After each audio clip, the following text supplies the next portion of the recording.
উচ্চ পর্যায়ে না রাখতে পারি তাহলে এটা আমাদের ব্যর্থতা। বাংলাদেশের জনগণের কাছে আমরা একটাই আশা, তারা মনের ভিতরে আকাঙ্ক্ষা না রেখে যেন প্রকাশ করে। আমরা যেমন প্রকাশ করতেছি যে আমরা ডক্টর ইউনূস সাহেবকে আরও যে পর্যন্ত সংস্কার শেষ না হয়, ন্যূনতম 5 বছর আরও এই সংস্কার শেষ করুক, তারপরে নির্বাচন দিই। এমন জনগণ এটা চায়। আমরা সোশ্যাল মিডিয়া দেখতেছি, এমন সব জায়গায় আমরা ফলো করতেছি যে সবাই ডক্টর ইউনূস সাহেবকে চাচ্ছে।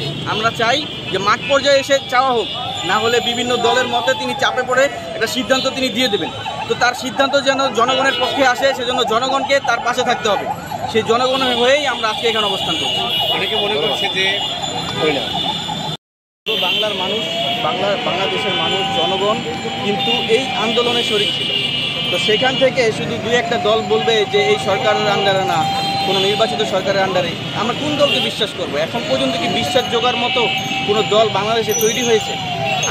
আমরা তো বিগত দিনগুলোতে দেখছি কোন সরকার কি করেছে। তো এই সরকার কি করছে সেটাও আমরা দেখছি। এই সরকারের উপর আমাদের ওই বিশ্বাসটা আসছে বলেই আমরা বলতেছি যে সংস্কারগুলো যেন এই সরকারের আন্ডারে শেষ হয়। যেদিন দেখব যে আমাদের সংস্কারগুলো সম্পূর্ণভাবে শেষ হয়ে যাবে, সেদিনই জনগণই বলবে যে আসলেই এখন একটা দরকার, একটা সুষ্ঠুভাবে নির্বাচন হোক। তার আগে কোনোভাবে নির্বাচন দেওয়া যায়। নির্বাচনের আমরা পরে আসবো, আগে আমাদের সংস্কারগুলো সম্পূর্ণভাবে সঠিকভাবে আগে শেষ করতে হবে। আর সেটা এমন আমাদের ডক্টর ইউনূস সাহেবের কাছে বিশ্বস্ত লোক এবং সারা বিশ্বে তার যে গ্রহণযোগ্যতা আছে, তাহলে তিনি যদি আমাদের বাংলাদেশের দায়িত্বে থাকে তাহলে আমরা বুঝতেই পারি যে বাংলাদেশ খুব ভালোভাবে এগিয়ে যাবে। তো আর দ্বিতীয়ত আমাদের যেই কর্মসূচিগুলো সামনে আমরা দিচ্ছি, দেওয়ার কারণ হচ্ছে বিভিন্ন জায়গায় বিভিন্ন দলমত ওনারা বলছেন যে নির্বাচনের মাধ্যমে তাকে সরিয়ে দেওয়ার একটা প্রোপাগান্ডা। তো আমরা কখনোই এটা হতে দেব না, কারণ বাংলাদেশের জনগণ, বাংলাদেশের ছাত্র জনতা একটা বিপ্লবের মাধ্যমে ইউনূস সরকারকে এখানে বসিয়েছে। ইউনূস সরকার কখন যাবে, কখন থাকবে, এটা বাংলাদেশের জনগণ এবং বাংলাদেশের জনগণ এখানে সিদ্ধান্ত দেবে। এখানে কোনো দলমতের সিদ্ধান্ত এটা হয়ে যাবে না। আমরা আজকে অবস্থান কর্মসূচি দিয়েছি। যদি আমাদের এই কর্মসূচি আরও দীর্ঘায়ু করতে হয়, যদি আমাদের অনশন পর্যন্ত করতে হয়, আমরা এখানে অনশন করব। শুধু আমরা না, আজকে আপনি আপনাদের দিনমজুরকে জিজ্ঞেস করেন, একটা রিক্সা চালককে জিজ্ঞেস করেন, আপনি একটা উচ্চতর কর্মকর্তাকে জিজ্ঞেস করেন, তারা কি চায়? তারা চায় বর্তমান যেই সরকার আছে এই সরকারের মাধ্যমেই সকল সংস্কারগুলো হোক। তো সেক্ষেত্রে জনগণের পক্ষ থেকে আমরা আমাদের মত নিয়ে এখানে বসেছি, অবস্থান করছি, যেন এই আমাদের সংস্কারগুলো যেন এই সরকারের মাধ্যমে হয়। তারপরে যে কর্মসূচিগুলো আছে আমরা সেগুলো উপস্থাপন করবো যদি ব্যতীত হয়। আপনি বলছিলেন যে একটা রাজনৈতিক দলের পক্ষ থেকে বলা হচ্ছে যে আসলে তাহলে মানে তারা তো অনেক বড় দল, আমরা জানি যে এটা আপনি বলার চেষ্টা করছেন, কিন্তু তাহলে আপনারা এই কয়জনে আসলে বাংলাদেশের কত % মানুষের প্রতিনিধিত্ব করছেন?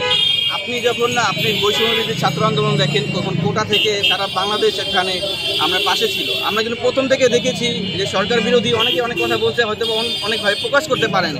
যখন একটা কোটা আন্দোলনের মাধ্যমে কিছু ছাত্র জনতা এখানে মাঠ পর্যায়ে আসছে, তখন সারা বাংলাদেশের মানুষ তাদের পাশে দাঁড়াইছে। তো আমরাও ছোট থেকে ধরেন 5 জন থেকে আজকে শুরু করলাম, গতকাল থেকে শুরু করেছি, 5 জন থেকে শুরু করেছি। এটা 5 লক্ষ থেকে 5 কোটিতে গিয়ে পৌঁছাবে। তবু আমরা বাংলাদেশ সরকার বর্তমানে যে আছে তাকেই আমরা চাই। মোহাম্মদ ইউনূসের মাধ্যমে যেন সংস্কারগুলো শেষ হয়। প্রশ্ন করি, সেটা হচ্ছে যে ফ্যাসিবাদ যখন সরকার ছিল তিনি উন্নয়ন বলে থেকে গিয়েছে। এখন বিভিন্ন রাজনৈতিক দলগুলো বলছে যে সংস্কারগুলো আর কতদিন থাকবে, নির্বাচন সংস্কার কি আসলে সঠিকভাবে পূর্ণ করতে পারছে? আপনি কোন দলের উপর ভরসা করবেন? যেই দল বলছে তাকে কি কোয়েশ্চেন করেছেন যে আপনারা কি অমনভাবে গ্রহণযোগ্যতা পেয়েছেন জনগণের কাছ থেকে যে আপনারা নির্বাচনের পরে সঠিকভাবে সংস্কারগুলো সম্পূর্ণ করবেন? আপনি জনগণের কাছে জিজ্ঞেস করেন। আমি তো একবার বললাম, আপনি রিক্সা চালক থেকে মুচি থেকে একটা বড় কর্মকর্তার কাছে জিজ্ঞেস করেন তিনি কি চায়। সারা বিশ্বে যার গ্রহণযোগ্যতা আছে এমন একজন লোক, ডক্টর ইউনূসের মতো লোক সারা বিশ্বের অন্য কোনো দেশে আছে কিনা আমি সন্দেহ। তো এরকম একজন লোক যদি আমাদের বাংলাদেশের হয়ে